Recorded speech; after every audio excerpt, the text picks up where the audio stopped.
Apa arti mujahadah? Bersungguh-sungguh. Orang bersungguh-sungguh itu di saat ngantuk dia lawan kantuknya. Males ngitung zikir, dia hitung zikirnya. Itu lagi masuk pikiran duniawi, dia lawan pikiran duniawinya. Ini mujahadah. Wariyadhah, riyadhah itu menunjukkan kedisiplinan, diulang-ulang. Riyadhah itu latihan yang diulang-ulang. Ini wirid aja nggak ada latihannya, ya. Gayanya dapat. Ya. Wa muraqabatil qalb. Lalu kemudian muraqabah qalbiyah. Apa arti muraqabah qalbiyah? Mengintai kalbu. Apakah kalbunya terkoneksi kepada Allah Subhanahu wa ta'ala? Ini muraqabah. Dalam tradisi keilmuan sufi yang asli, muraqabah ini panjang babnya. Mulai dari muraqabah mutlak, ada muraqabah ma'iyah, ada merasa bersama Allah, ada merasa kedekatan, aqrabiyah, dekat terasa dengan Allah. Ada juga terus-terusannya, ya, ada ahadiyah, qul huwallahu ahad, ada rahmaniyah, ada qur'aniyah, banyak sekali. Dan ini muraqabah ini yang lucunya di beberapa zawiyah zikir, muraqabah ini diajarkan, padahal enggak. Muraqabah itu langsung hadiah dari Allah Subhanahu wa ta'ala. Kita cuma mengintai kalbu lah nanti yang merasakan rasanya ma'iyah atau apa. Nah, di beberapa zawiyah, surau atau riba, itu muridnya diajarkan, sekarang kamu muraqabah ini ya. Ini nggak nyambung, ya. Wa tathhiril batin wa zahir. Apalagi kerjaan sufi yang asli, purifikasi. Apa arti purifikasi? Memurnikan, menyucikan zahirnya dan batinnya. Artinya fikihnya bagus. Dia nggak mesti ahli fikih, Pak. Jadi sufi ini nggak mesti dia ahli fikih, nggak mesti dia ahli fatwa, tapi dia ahli yang kedua, wal-zahir wal batin, ahli dalam mensucikan yang batin. Minal athamil khafiyyatil jaliyah, dari dosa yang tersembunyi ataupun yang tampak. Dan itu, ya, mujahadah, riyadhah, muraqabah qalbiyah, tathhir zahir al batin, ini baru awail manazil tasawuf, baru awal makom-makom sufi. Nah, orang-orang yang pakai baju-baju sufi tadi ini awal aja belum lolos, gitu. Ma'annahum lam yahumu qad hawlaha wa lam yasumu anfusahum syai'an minha, ya, padahal belum pernah mencium, memasuki fase-fase ini.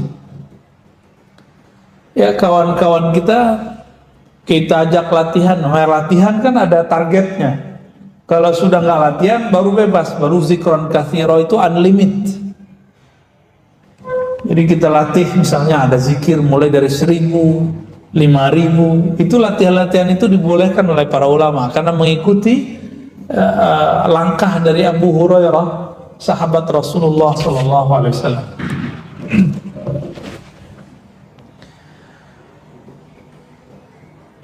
Kemudian di sini ada yang tadi di pakaian.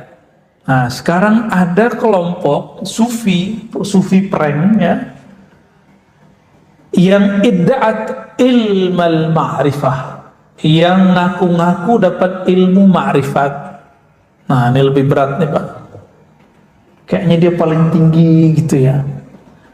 Musyahadatul haq, dan seakan-akan dia memandang kepada Allah. Mujawazatul maqamat wal ahwal, seakan-akan dia sudah melewati semua maqamat tadi dan ahwal, ya. Apa beda maqam dan ahwal? Maqam itu adalah kondisi yang sudah menetap pada seorang hamba. Misalnya rasa taubat, itu setiap hari itu dia kalau ingat taubat itu dia bisa tobat berkali-kali. Jadi hari-harinya itu tobat. Kalau ahwal, ini rasa yang datang dari Allah. Kadang-kadang dia kemudian nangis. Nah, itu ahwal tobat namanya. Ahwal ini nggak selalu datang. Kalau selalu datang repot kita. Coba setiap hari kita nangis, repot Pak.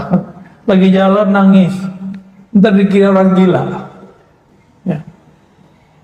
Wal mulazamah fi aini syuhud. Orang ini ngaku-ngaku sudah langsung menyaksikan inti daripada zat Allah. Wal wusuli lil qurb, sampai kepada makom qurbiyah, kedekatan. La ya'rifu la yu'rafu hadhihi al-umur illa bil usama wal alfaz. Padahal dia tahu semua ini baru sebatas diskusi dan istilah-istilah bil usama. Jadi nama-nama aja. Nah, ini grup-grup diskusi kitab-kitab tasawuf ini. Grup diskusi kitab-kitab tasawuf ini banyak di kampus-kampus dan sekitar-sekitaran kampus. Ngajinya ini Pak. Juga ada yang palsu, juga ada. Kayaknya bukan di kampus, kiai-kiai tertentu. Karena saya banyak juga dengerin kiai-kiai tertentu yang ngaku sudah suluk di langit. Saya suluk di langit sekian tahun gitu. Anak-anak yang tamatan-tamatan pesantren Timur Tengah direndahin sama dia. Ente apaan? Paling ente cuma sekian tahun di Mesir gitu. Saya sekian tahun di langit. Emang orang di langit pamer-pamer segala. Bisa kita tes.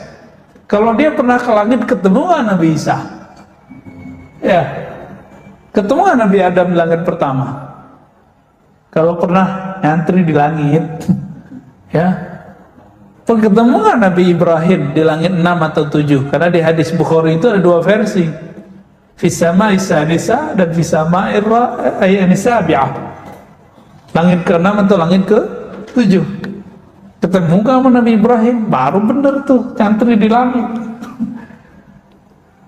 Baru nyantri di langit belagu. Iblis lama di langit. Iblis lama apa di langit? Iblis itu kan dulu dari Bandul Jan ya. Wa khalaqal janna min marijim min nar. Kan begitu di Quran. Dan Allah menciptakan jin dulu nama. Jadi sebelum ada setan dan jin sekarang itu ada satu generasi namanya jan. Wa khalaqal janna min marijim min nar. Ya, itu Banul Jan namanya. Klan jin. Dulu mereka berfisik Pak di bumi. Jadi di masa Nabi Adam itu kita sama jin tuh begini hadap-hadapan. Repot nggak tuh Pak? Maka kalau kita baca kitab Al-Bidayah wa Nihayah dan kitab Qasasul Anbiya, ada satu kekhususan anaknya Nabi Adam namanya Syith, keturunan Nabi Adam. Itu dia lahir, ya umat manusia baru ratusan ribu Pak. Nabi Syith ini diberikan ilmu oleh Allah tentang masa lalu. Terlihatlah oleh beliau ini bagaimana dulu Banul Jan. Banul Jan ini dulu bikin onar di bumi, maka kemudian Allah kiamatkan bumi, dibikin kiamat awal, gempa, banjir. Mereka kan tubuh fisik kayak kita, maka mereka lari ke gunung-gunung, begitu di hadis Imam Hakim ya. Mereka lari ke laut, maka jadi Nyi Roro Kidul, Ratu Pantai Selatan gitu ya. Lari ke Gunung Pangrango, Gunung Salak tuh. Ada yang lari ke pohon, ada yang lari ke batu-batu. Makanya batu-batu cincin, wah hati-hati tuh. Siapa tahu ada isinya. Ya, ada yang diundang. Jadi mereka udah pindah-pindah kemana, diundang oleh sempu, bikin keris, bikin pedang, diundang ke dalam jadi khadam dia. pindah ke situ. Ada juga Pak, itu bisa dirasakan, ada ilmunya cara ngerasainnya. Nah, itu ada ahlinya. Jangan datang ke saya bukan ahlinya. Makanya pohon-pohon tertentu kalau anak-anak indigo bisa ngelihat Pak. Saya masa kecil bisa ngelihat jin, saya masih ingat, tinggi-tinggi ya sampai ke atas itu tuh. Pernah saya ngelihat waktu kecil tuh. Ya, sampai ke tulisan Nabi Muhammad tuh Pak, tinggi tuh. Ya. Matanya tajam merah, ke tongkat. Celananya dikit doang Pak, kayak orang Papua yang pelosok. Orang Papua sekarang kan udah canggih-canggih Pak, bajunya udah bagus-bagus ya. Itu sama persis, melihat tegap. Saya masih ingat tatapan matanya sampai hari ini. Kali dia senyum-senyum Pak sekarang. Gue diceritain lagi gitu. Itu di mana? Saya masuk kebun, main-main sama anak-anak, teman-teman. Masuk kebun loh, ada dia. Kita bingung loh, kok ada orang begini di sini. Kita mau panggil semua anak-anak itu.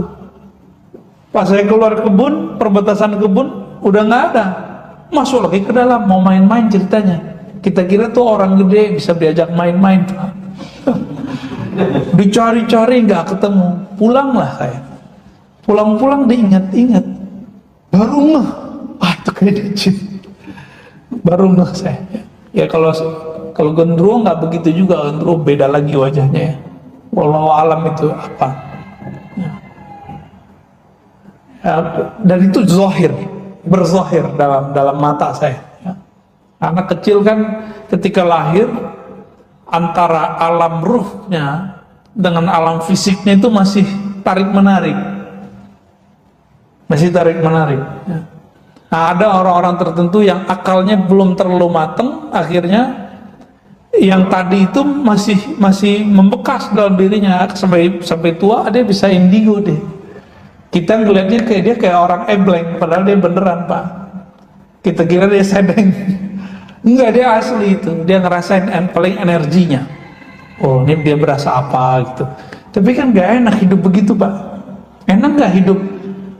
Wah, samping Ustadz ada makhluk nih. Nah, kan repot. Ya. Jadi kayak orang parno ya.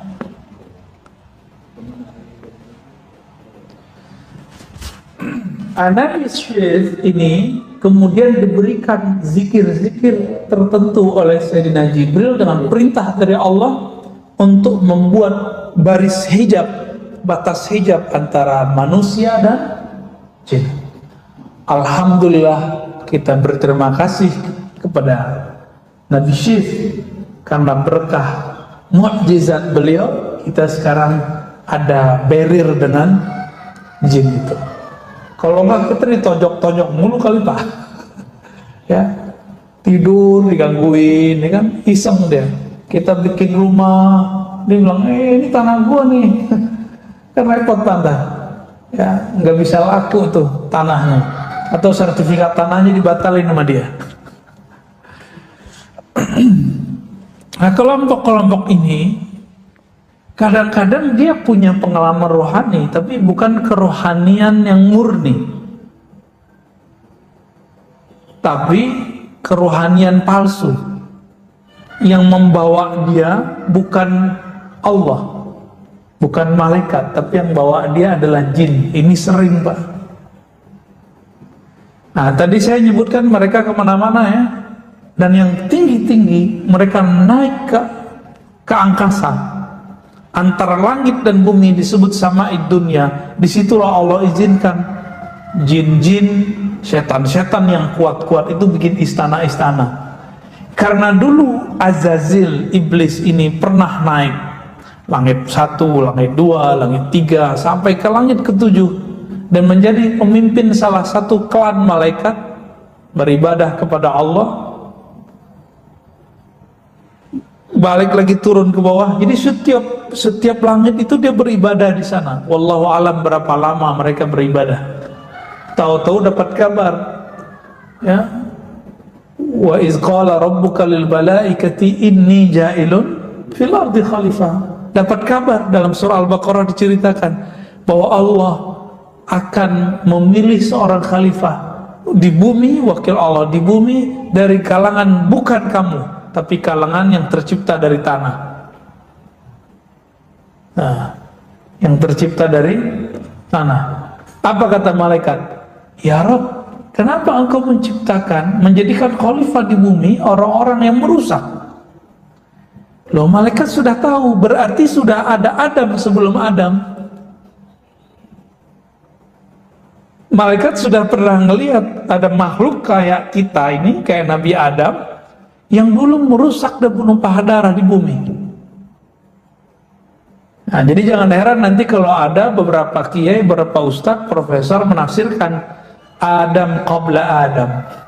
Ada Adam sebelum Adam. Tapi Adam yang disebutkan dalam silsilah ranji kenabian itu Adam terakhir, Pak. Adamnya kita. Maka Adam-Adam sebelumnya ya itulah mungkin Homo sapiens itu segala macam, kita nggak tahu. Ya. Ada kan di Pulau Jawa kan ada kan? Ya, ketemu rangkanya, tapi nggak banyak, Pak. Kalau dihitung ya paling-paling nggak lebih dari 70 seluruh bumi, nggak akan banyak. Nah itu sebelum kita tuh, karena kalau dihitung kita ke Nabi Adam barangkali belum sampai 70.000 sampai 10.000 tahun, belum nyampe kita ke Nabi Adam. Ya belum nyampe, Pak. Ini mau genap nih 7.000 tahun. Sedangkan Homo sapiens itu termasuk yang ditemukan oleh Darwin dan teman-temannya, pengikut-pengikutnya. Ada burung, ya kan? Ada rangka orang kayak manusia, tapi kok kepala tengkoraknya sedikit beda. Yang agak sempurna itu kan yang di Pulau Jawa, mirip sama kita. Itu jauh sebelum Nabi Adam, jutaan tahun. Kalau jutaan tahun berarti mereka hidup sebelum manusia. Jadi teori Darwin ini yang keliru adalah cocok loginya. Sedangkan data yang dia temukan itu benar. Apa datanya? Ada makhluk sebelum Adam, kayak kita. Itu sahih, Pak. Sebelum kita sudah ada yang mirip-mirip manusia. Sebelum manusia ada binatang-binatang. Kita nggak tahu namanya apa ya. Ya yang disebut oleh anak-anaknya dinosaurus. Ya ada macam-macam. Itu emang ada. Ya dulu kadal-kadal, buaya-buaya yang di Komodo itu kan yang masih tersisa itu. Dulu kan gede semua. Kan makhluk purba yang masih tersisa. Sekarang segede kita. Ya dulu manusia segede itu juga. Cuma manusianya bukan Nabi Adam. Yang disebutkan dalam silsilah Nabi Muhammad keturunan Nabi Ibrahim, Nabi Ibrahim keturunan Nabi Nuh keturunan Nabi Adam. Nah, bukan Adam yang itu. Karena kalau Adam yang itu belum nyampe 7.000 malah. Kalau perkiraan kita ya. Arkeolog kan sudah punya alat. Diambil sampelnya, karbonnya masukin ke lab, itu ketahuan umurnya berapa. Jadi bumi ini sudah sangat tua. Sangat tua. Dan sudah ada gempa dahsyat sebelum kita. Ada meteor masuk ya. Makanya tadi yang kita ceritakan dalam hadis Imam Al-Hakim dan hadis-hadis yang lain yang sahih, itu jin-jin tadi pergi ke gunung-gunung, pergi ke pohon-pohon, pergi ke batu-batu, ke goa-goa, masuk, bahkan ada yang masuk ke dalam bumi. Ada yang dia bisa terbang dan naik ke atas. Nah, yang naik ke atas ini kelompok-kelompok jin yang jago ilmu, yang nanti mereka akan menjadi penipu-penipu orang-orang yang ahli makrifat palsu ini. Maka hati-hati Bapak Subhanahu Allah, kalau ada orang pengalaman melayang ke bawah ke alam mana, ke bawah ke langit mana, itu belum suatu sahih, belum tentu benar. Kita harus hati-hati benar ya. Kalau tidak ada jaminan kebenarannya, nggak usah deh percaya gitu. Karena ada kata-kata kunci kesahihan pengalaman rohani itu. Di luar itu syaitan yang main. Setan yang main. Biasanya melahirkan kiber. Nah, itu aja paling gampang. Pengalaman rohani apa saja yang melahirkan perasaan merasa lebih sedikit saja dari orang, ini pertanda ma'rifatnya ma'rifat syaitaniyah. Walaupun dia kayak dibawa ke aras, itu aras yang dibuat sama iblis. Antara langit dan bumi disebut sama dunia, yang orang sebut khayangan. Makanya ilustrasinya Sun Gokong kan itu persis, Pak. Kerajaan langit itu ada awan-awannya. Ini ciri-ciri mereka berawan-awan itu.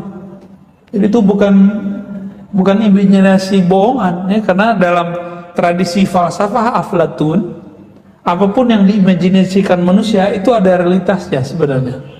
Kita kan berimajinasi apa? Itu ada realitasnya di luar. Cuma ada yang akal kita kesampaian, ada enggak. Bukan enggak masuk akal, masuk akal. Akalnya nggak nyampe, bukan berarti dia nggak ada ya.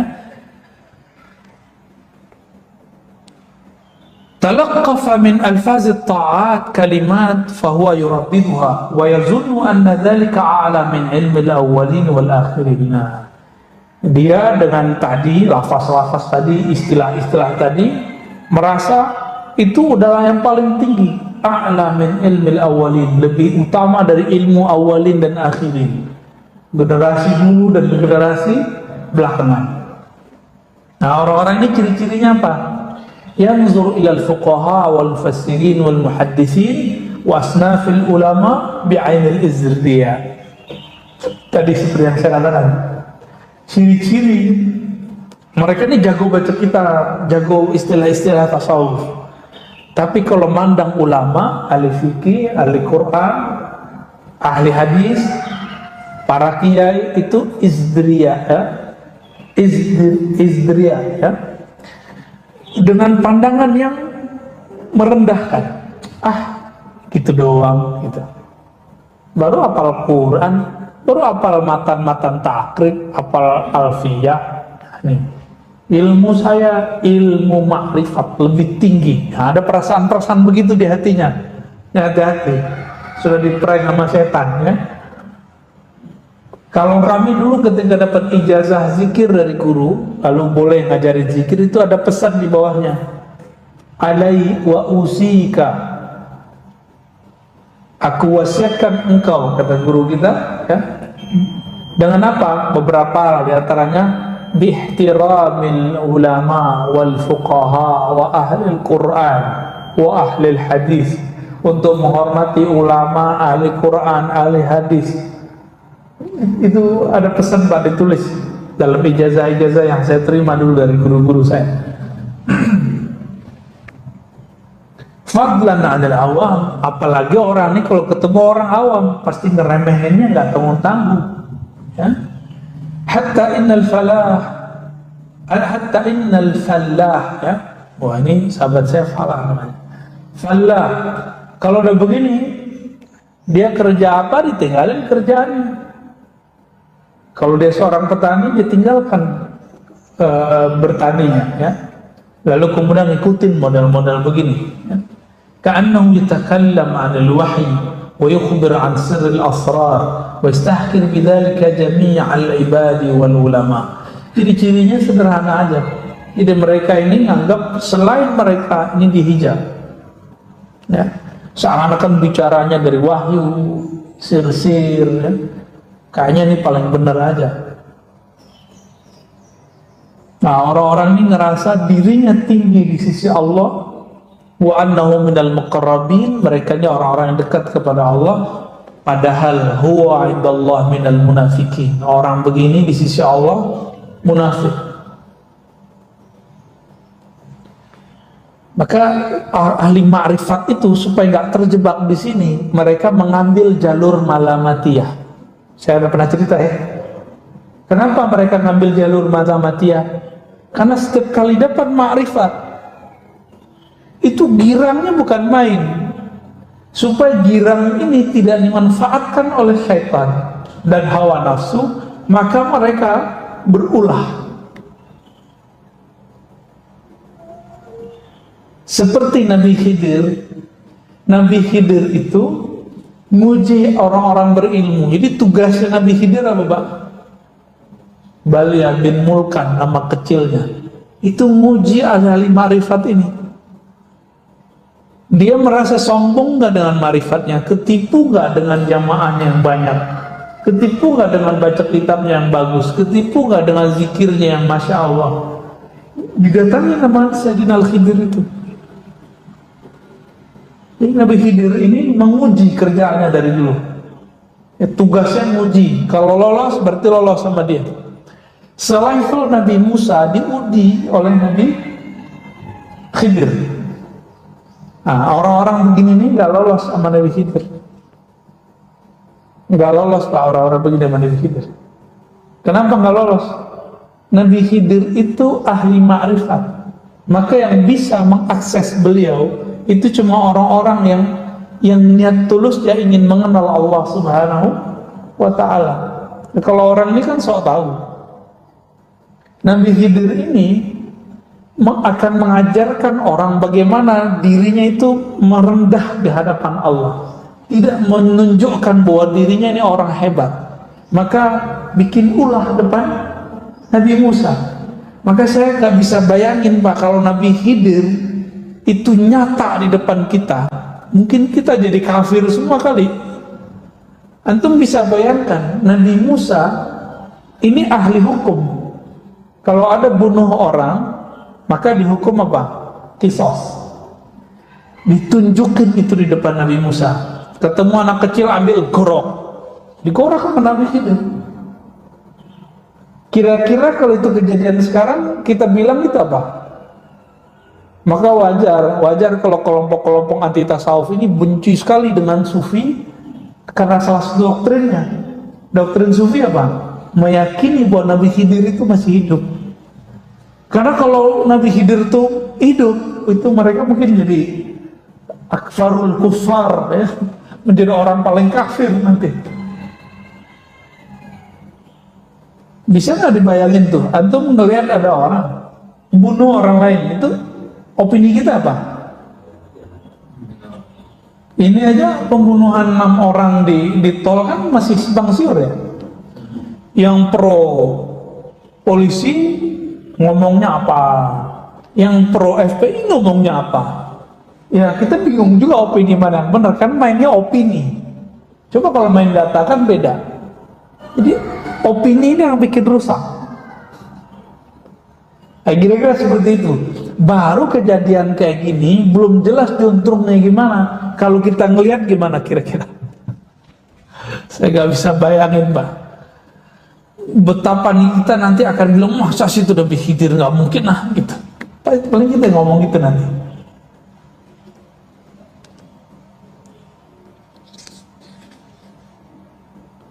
Makanya Imam Ahmad Al-Mushkanawi di kitab Jami Usul Aulia belum mengatakan kalau ada orang debat kamu, caci maki kamu atau berulah depan kamu, gak usah ditanggepin. Siapa tahu dia Nabiullah Khidir. Itu kata Imam Ahmad Al-Mushkanawi. Dan beliau jangan salah, beliau ahli hadis. Beliau punya kitab takhrij hadis. Ya, salah satu imam orang Turki yang lama di Mesir. Ya, Ahmad Al-Mushkanawi. Ya. Saya punya sanad dengan jalur ada jalur Libanon, ada jalur Mekah. Yang jalur Mekah itu dari murid-murid Syekh Yasin ambil dari Al-Kausari, Al-Kausari kepada Muti'i, Muti'i kepada Ahmad Mushkanawi ini.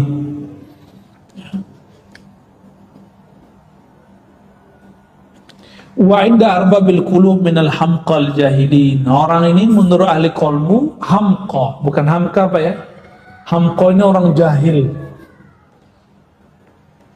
Lam yahkum qat' ilman wa lam yuhazib khalqan wa lam yurattib amalan wa lam yuraqib qalban siwa ittiba'il hawa wa talaqqufil hadayan wa hifz.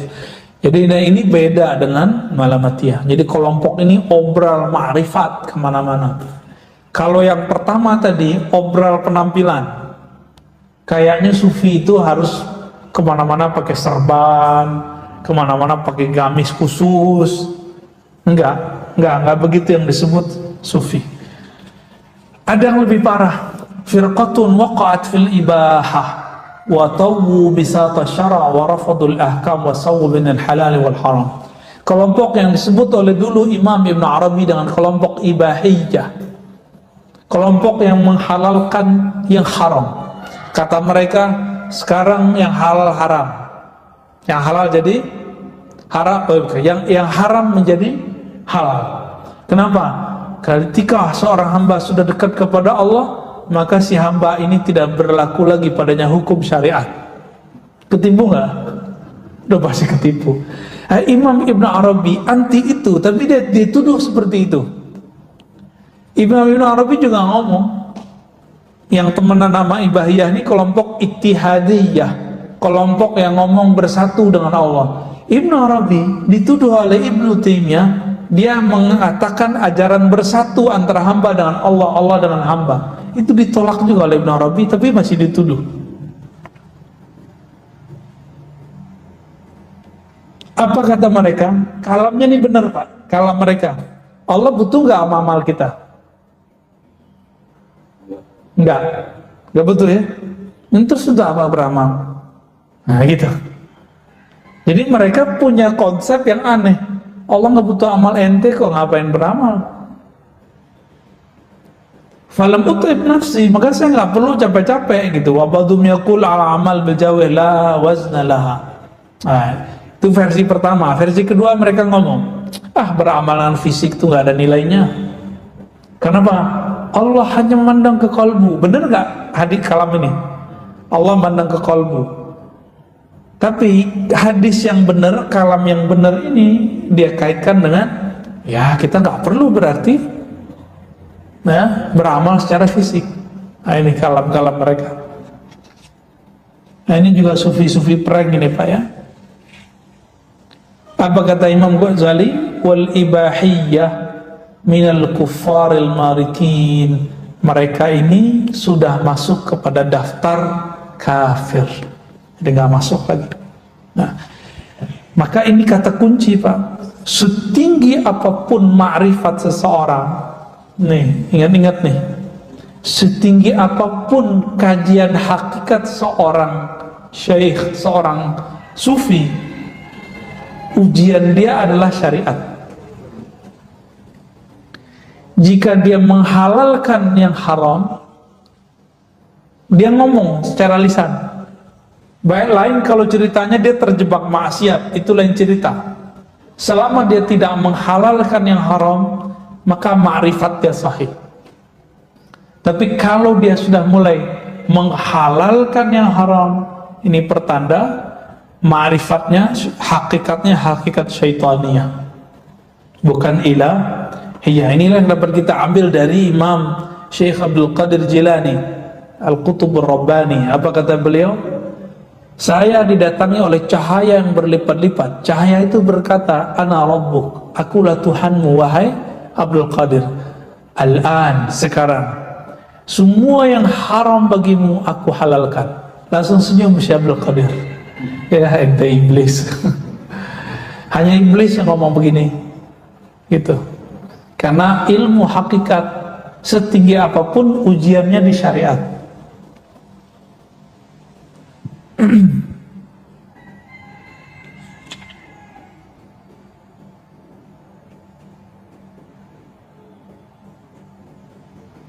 Masih banyak. Jadi tasawuf ini hati-hati. Gimana cara untuk tidak terjebak?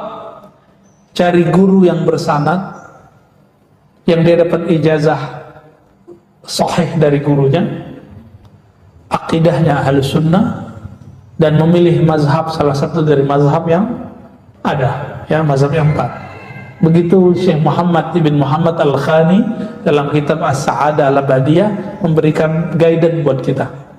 Jadi dicari ini guidance-nya kira-kira seperti itu, ya. Jadi nanti kalau ketemu sufi-sufi prank apa sudah tahu lah ya. Dan ghururul mutawassifah ini agak berat. Kenapa? Karena mereka merasa dirinya paling mulia. Nah, ini yang paling problem dari mereka. Ya, oke, kira-kira cukup Pak. Ya, saya lupa bahas tentang nafs ya. Udah syuruk Pak. Salah satu kajian mereka itu tentang maratibun nufus, martabat jiwa. Ada yang pertama, ya karena ini penutup kita tambahin aja Pak, nggak apa-apa. Pertama yang paling basic itu al-ammarah bisu. Ammarah itu bukan amarah. Ammarah dari kata ammara yu'ammiru, ya, ta'miran, fahuwa amirun. Amir ini jamaknya ammar, yang banyak memerintah, bisu, dengan keburukan. Ciri-cirinya, kalau kita ini jiwa kita buruk, ngajaknya yang buruk-buruk, ini setiap saat itu pengennya lakukan yang buruk aja. Insya Allah yang hadir ini bukan amarah bisu sekarang, nggak tahu nanti. Lagi di masjid aman, ya. Paling-paling nanti naik. Jadi amarah bisu ini kalau sudah dia menerima hukum Allah, beriman kepada Allah, Rasulullah, dia sudah naik langsung. Minimal lawamah. Lawamah ini ciri-cirinya, dia berbuat apa aja itu masih ada penyesalannya. Kemudian dia mencaci maki dirinya. Kok saya begini ya, kok saya begini ya, kok saya begini. Ini lawamah. Maka Allah bersumpah dengan jiwa yang lawamah. Dan ternyata nanti di akhirat semua jiwa mencela dirinya, baik yang masuk surga ataupun yang masuk neraka. Yang masuk neraka kok bilang, loh kok kamu begini dulu. Yang masuk surga mengatakan, kenapa dulu kamu gak belajar ilmu ini? Kok gak mengamalkan ini? Nah, ini saya berikan paradigma baru Pak. Selama ini kita mengira surga itu yang tertinggi adalah amal, ya. Betul, jazaan bima kanu ya'malun, surah Al-Ahqaf. Surga itu balasan terhadap amal yang kita amalkan. Paradigma baru yang sebenarnya bukan baru, ini sudah lama. Amal itu ada 4. Ada amal fisik, oke, ada amal akliyah, akal, ada amal qalbiyah, qalbu, ada amal ruhiyah, ruh. Kebanyakan ulama itu menyatukan antara qalbu dengan ruh, padahal ini beda. Amal fisik ini kalau dibarengi dengan akal, maka dia baru disebut mukmin shadiq, mukmin yang jujur. Dia sholat, dia sadar apa yang dia baca. Ini yang disebut dia beramal dengan fisiknya plus dengan akalnya. Kalau tidak, maka satu rakaat orang yang berakal ini lebih utama daripada 100 rakaat orang yang begitu kan di hadis Imam Ibnu Majah, ya, orang yang jahil sholat 100 rakaat lebih baik orang ahli ilmu belajar 1 bab. Kira-kira begitu, ya. Ahli kolbu ini dilipat gandakan lagi. Maka di hadis itu kan ada 2 versi. Pertama 100, yang kedua 1000. Lebih baik daripada 100 rakaat itu akliyah, 1000 rakaat itu qalbiyah. Yang beramalnya sudah masuk ke alam kolbu, jadi dia beramal dengan rasa kolbunya. Itu 1 rakaat dia itu lebih baik daripada 1000 rakaat orang yang tidak berilmu. Bisa 1000 rakaat. Maka orang-orang ahli kolbu ini amalnya nggak perlu banyak, Pak. Dia amalnya yang penting sedikit, tapi mereka istiqomah. Allah lipat gandakan jadi gede. 1000 rakaat Bapak berapa hari, Pak? Amal mereka cukup satu rakaat. Nah, ini rahasia lagi nih yang setelahnya. Ada amal ruhiyah. Kalau kolbu amalnya adalah dia memandang nama Allah, sifat Allah dalam dirinya. Jadi Allah memancarkan nama dan sifat pada kolbu seorang hamba. Jika nama itu masuk, bergetar kolbunya. Muncullah surah Al-Anfal, idza dzukirallahu wajilat qulubuhum, disebut nama Allah, kalbunya bergetar. Bergetar ini masih awal-awal bergetar, itu baru level ketiga, Pak. An-nafs al-mulhamah. Allah mengilhamkan ke dalamnya takwa. Takwanya kalbu itu menyebut nama Allah. Tapi ini biasanya kadang permanen, kadang tidak. Kalau sudah permanen naik dia menjadi mutmainnah, artinya orang ini sudah istiqomah zikir. Jadi siapa yang disebut nafsul mutmainnah? Hamba-hamba yang istiqomah dan rajin, disiplin dalam berzikir. Zikir yang mana? Zikir kolbu. Kalau zikir kolbunya sudah beres, maka fisiknya akan mengikuti. Kualitas amalannya jadi dahsyat. Dulu ada seorang hafiz punya murid. Murid-murid ini mau belajar zikir kepada salah satu orang ahli zikir lah ya. Ditelepon lama sama gurunya nih, Ustadz, ente kok bawa murid aneh belajar zikir gitu. Ntar dia ketinggalan lagi hafalan Qur'annya. Dijawab sama orang ini, loh Ustadz, inti Qur'an kan zikir. Maksudnya kalau ente sudah tenang berzikir, ngafalnya cepat. Oh gitu ya? Bisa ada jaminannya gak nanti dia gak ninggalin hafalannya? Udah tenang, nanti ente dijamin. Jaminan di Quran sendiri. Ala bidzikrillah tatmainnul qulub. Bener lah. Ada salah satu muridnya orang ini, dia kalau zikir kolbu itu gak perlu takrir banyak-banyak, Pak. Kalau mau khataman, dia ingat sebentar aja langsung ingat, datang semua tuh Qurannya. Jadi jangan dibenturkan ilmu zikir dengan ilmu hafalan, nggak bertentangan, justru matching. Ilmu zikir ini bikin orang gampang menghafal. Tanya ke imam kita nih, kalau orang nggak tenang bisa ngapal nggak tak? Mesti tenang dulu baru bisa menghafal. Maka orang ngafal kan nggak langsung ngafal, dia baca istighfar dulu, tobat dulu, kan begitu adabnya. Nggak tahu orang-orang hafal sekarang kan ini nggak begitu ya, langsung ngapal-ngapal aja. Akhirnya kalau hafal sombong yang tumbuh. Kita dulu kalau ngafal dilatih begitu. Ente syahadat dulu, istighfar dulu, ya. Kalau perlu baca doa, kirimkan doamu untuk guru-gurumu silsilah yang mengajarkan Al-Quran. Jadi betul-betul dibuat orang ini merendah. Istiqomah dia di situ. Dia disebut an-nafs al-mutmainnah. Zikirnya zikir kolbu tuh Pak. Ya. Radiyah mardiyah itu zikirnya muraqabah. Dia merasa dilihat oleh Allah Subhanahu wa ta'ala. Itu radiyah mardiyah. Itu level sampai ke level 6. Bedanya kalau radiyah ini dia yang mencoba untuk memandang kolbunya. Kalau mardiyah ini Allah sendiri yang meminjamkan pandangan itu. Zikirnya sudah bukan lagi zikir menyebut, baik di lisan ataupun di kolbu. Zikirnya adalah zikir mengingat, zikir dipandang. Ada yang lebih tinggi lagi, al-insan al-kamil. Insan kamil ini dia sudah mengerti semua yang seharusnya seorang hamba mengerti tentang sifat-sifat Allah. Ini baru insan kamil. Di atasnya masih ada lagi Pak. Ini nggak boleh saya ceritakan. Minimal hamba yang insan kamil ini sudah sampai di makom al-ihsan. An ta'budallah ka'annaka tara. Engkau beribadah seakan memandang Allah. Kalau kita mandang tembok Pak ya. Ya, itulah kita ya. Zikirnya apa? Kalau sudah ketemu perlu zikir nggak? Zikir lisan. Saya ketemu Ustaz Harun, masih perlu nggak bilang Ustaz Harun gitu. Mana Harun? Bilang gitu gak? Kan enggak. Kalau orangnya di depan. Tapi kalau orangnya belum ada, gimana? Kirim salam dong, mau Ustaz Harun kan gitu.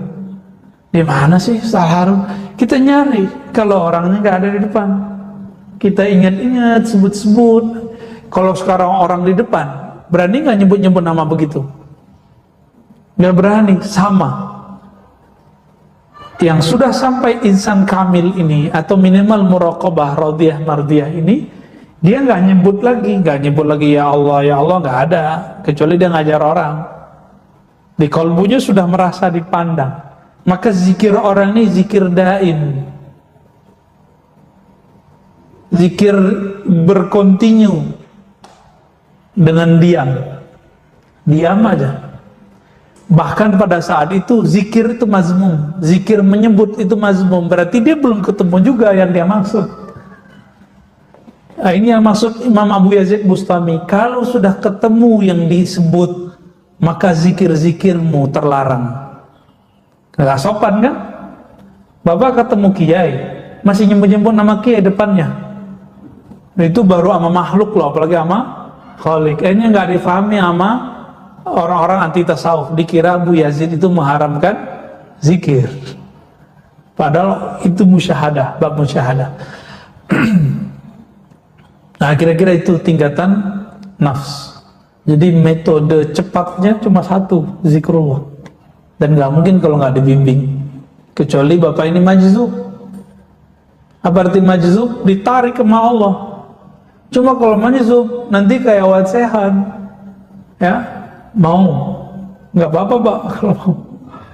Kita belain Wan Sehan, kita disebut gila sama orang Pak ya. Terima kasih, emang kita lagi gila belajar ya. Dulu saya menganggap Wan Sehan itu gila beneran, tapi setelah tahu ilmunya, itu pun kita belajar baru-baru setahun ini saya mengerti. Dulu di kitab banyak majzub, kita nggak ngerti majzub itu apa. Ternyata di Indonesia wali majzub yang terkenal itu kan Habib Al-Kaf, yang kedua ini Habib Wan Sekhan ini, Habib Sekhan. Tapi orang nggak ngerti, suka bully. Jangankan Wan Sekhan, yang waras saja kayak Habib Umar dibully sama mereka. Betapa mereka tidak hormat pada zuriat Nabi Sallallahu Alaihi Wasallam. Nggak ngerti apa arti majzub. Ya, nantilah lain kali kita bahas lagi apa itu ya. Cukup Pak? Ada yang mau dikonfirmasi? Ditanya?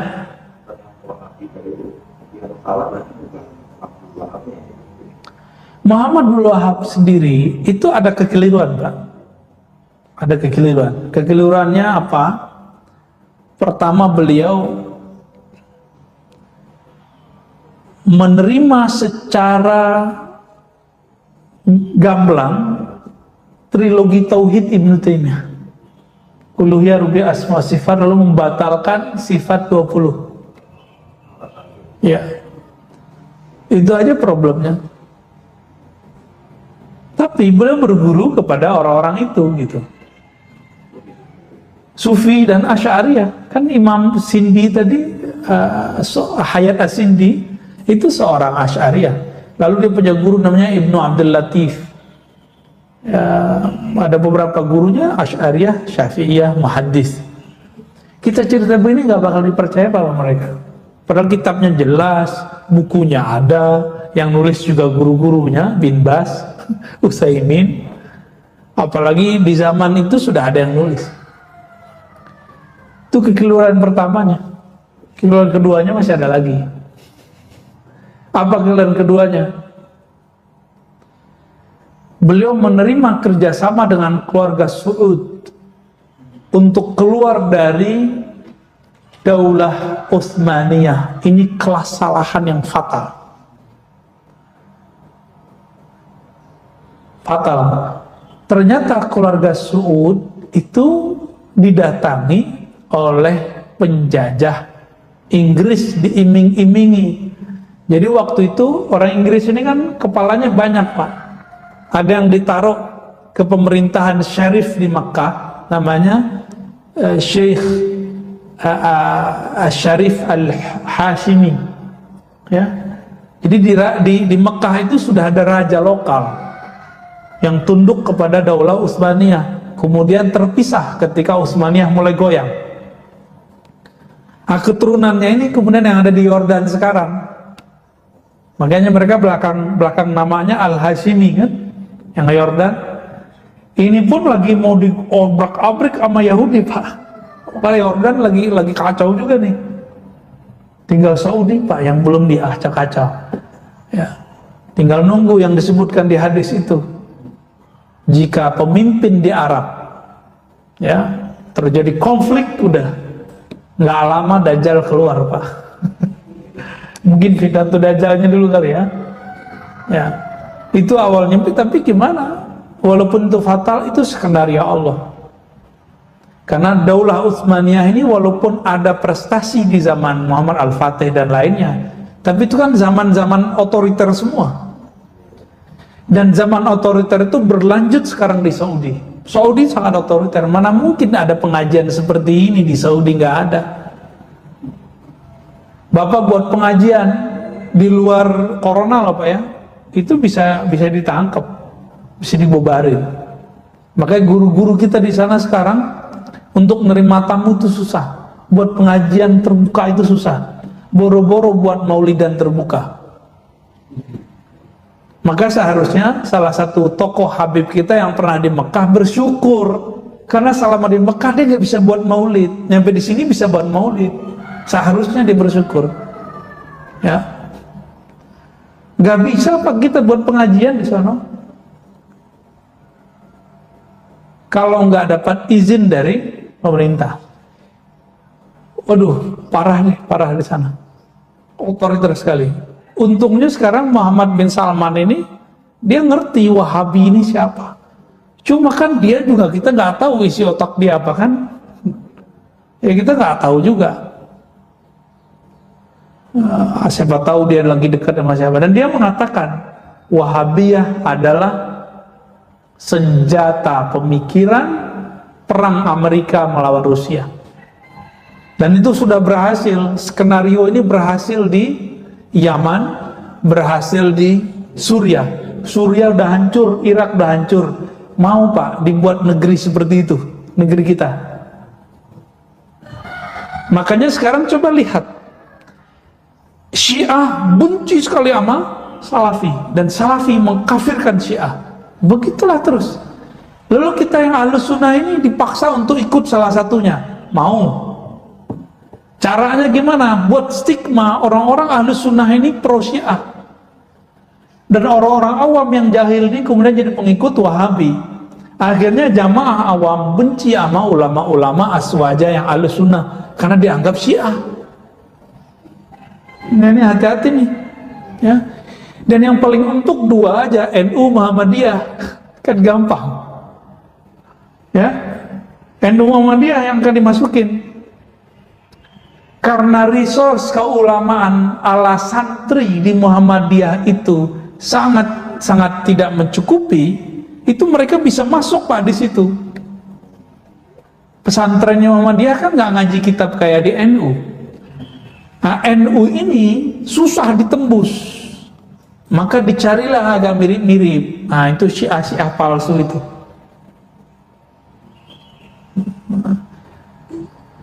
Sehingga dibuatlah skenario nanti ada NU apa gitu. Jadi saran saya kepada guru-guru kita, teman-teman kita, sahabat-sahabat kita yang alirannya, saya kan bukan NU, bukan Muhammadiyah Pak, jadi saya nggak ada urusan. Saya mencintai NU dan Muhammadiyah. Kalau antum mau beda dengan pimpinan NU Muhammadiyah silakan, tapi jangan buat Muhammadiyah baru, jangan buat NU baru. Karena kalau antum buat NU baru, Muhammadiyah baru, itu mereka tepuk tangan. Yang bikin NU siapa? Syekh Hasyim Asy'ari dan ulama-ulama. Yang bikin Muhammadiyah temannya Muhammad Darwish alias Ahmad Dahlan, ya rahmatullah alaihima. Itu wali-wali Allah semua itu Pak, mereka, ya. Mereka ini membuat tulus, lalu kita buat yang baru. Oh Ustadz, niat kita mau meluruskan.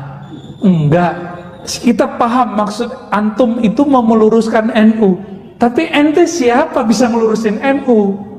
Gitu. Gus juga belum tentu, Kiai juga belum tentu didengar sama orang. Jadi saran saya satu aja, kalau mau beda dengan NU, beda aja sama pimpinannya. Itu kan struktural. NU kan ada NU Tanzim, ada NU kultur, ada NU ala santri, pesantren. Jangan coba kacaukan ini. benteng kita Pak, ini bolehlah saya bertahadus bin ni'mah. Benteng kita di Indonesia dua itu, Muhammadiyah, NU. Kalau orang sudah mulai merusak ini, siap-siap negara ini akan dan saya khawatir dalam waktu nggak lama ini akan muncul. Nanti anak-anak muda berani kemudian ngejekin Kiai NU, orang NU benci ke Muhammadiyah, begitulah.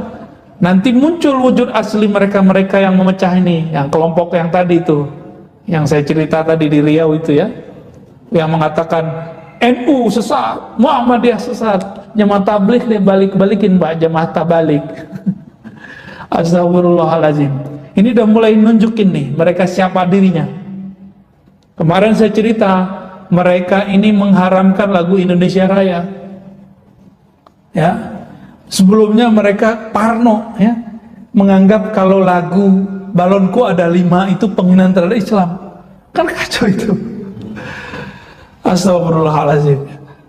Ini jadi kita sudah mulai darurat pemikiran. Kalau corona bisa dihadapin pakai masker Pak, bisa divaksin, bisa dibawa ke rumah sakit.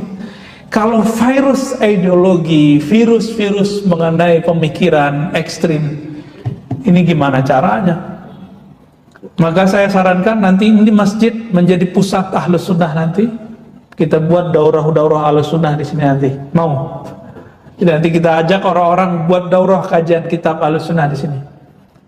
Masjid menjadi pusat Ahlus Sunnah, nggak mesti gede-gede Pak. Yang penting istiqomah ngaji kitabnya. Ya, di Riau saya buat, di Padang saya buat, ya, di mana-mana saya buat. Masa yang deket-deket sama kita nggak buat? Insya Allah nanti kita akan buat bertahap. Akidah Ahlus Sunnah, akidah Sufi yang saya Ahlus Sunnah, akidah yang bertentang Ahlus Sunnah. Insya Allah ini benteng kita. Semoga Allah meridhai dan menjaga kita semua. Amin ya rabbal alamin. Nasallallahu al-afwa wal afiyah lana wa liwalidina wal masyayikhina wa lisairil muslimin wal muslimat. Allahumma arhamna warham masyayikhana. Allahumma arhamil hadirin wal hadirat. Ya Allah, sayangi kami, sayangi yang hadir, sayangi orang tua kami. Ya Allah, jagalah kami, jagalah negeri kami, jagalah orang-orang yang mengurus negeri kami, jagalah rakyat yang tinggal di negeri kami. Ya Allah, jika Engkau berikan bala bencana, jadikan bala bencana itu yang membuat kami sabar kepadamu.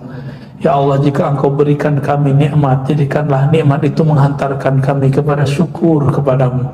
Allahumma awsilna ila hubbik wa hubbi ma yuhibbuk waj'al lana ala amal alladhi yuballighuna ila hubbik. Ya Allah, berikan cintamu ke dalam hati kami, dalam ruh kami, dan hantarkan kami cinta kepada orang-orang yang mencintai Engkau, dan berikan kami ya Allah keistiqomahan beramal dengan amal yang zahir, amal akli, amal qalbi, amal ruhi yang membuat kami menjadi kekasih-kekasih-Mu. Amin rabbal alamin.